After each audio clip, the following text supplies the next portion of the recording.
नमस्कार. शेती आणि हवामान यूट्यूब चॅनलमध्ये आपले सर्वांचे स्वागत. तर आज दिनांक 8 जून. तर आज सकाळपासूनच राज्यामध्ये जे आहे पावसाला सुरुवात झालेली आहे.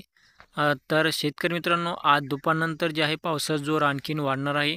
तर जाणून घेऊया आजचा हवामान अंदाज. तर त्याआधी मित्रांनो, चॅनल सबस्क्राईब करून बेल आयकॉन दाबू का.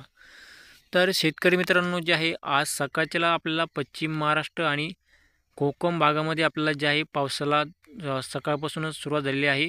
तसेच आज दुपारनंतर अर्ध्या महाराष्ट्रामध्ये म्हणजे पावसाची शक्यता आपल्याला पाहायला मिळेल.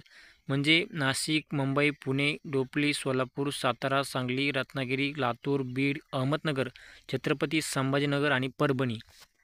तर या जिल्ह्यामध्ये जे आपल्याला आज दुपारनंतर ते रात्रीपर्यंत जे आहे जोरदार ते अतिमुसळधार पावसाची शक्यता आपल्याला पाहायला मिळेल. तर काही भागामध्ये आपल्याला अतिवृष्टीची शक्यतासुद्धा आपल्याला म्हणजे अतिवृष्टीसारखा पाऊससुद्धा जे आपल्याला आज दुपारनंतर ते मध्यरात्रीच्या दरम्यान आपल्याला पाहायला मिळू शकतो.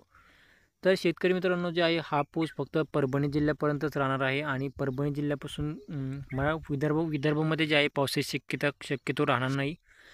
फक्त मराठवाडा, पश्चिम महाराष्ट्र, कोकण आणि उत्तर महाराष्ट्र या भागामध्ये पावसाची शक्यता आपल्याला पाहायला मिळेल. तर शेतकरी मित्रांनो, जे आहे असेच हवामान जाणून घेण्यासाठी चॅनल सबस्क्राईब करून बेल आयकॉन दाबू शकता. धन्यवाद.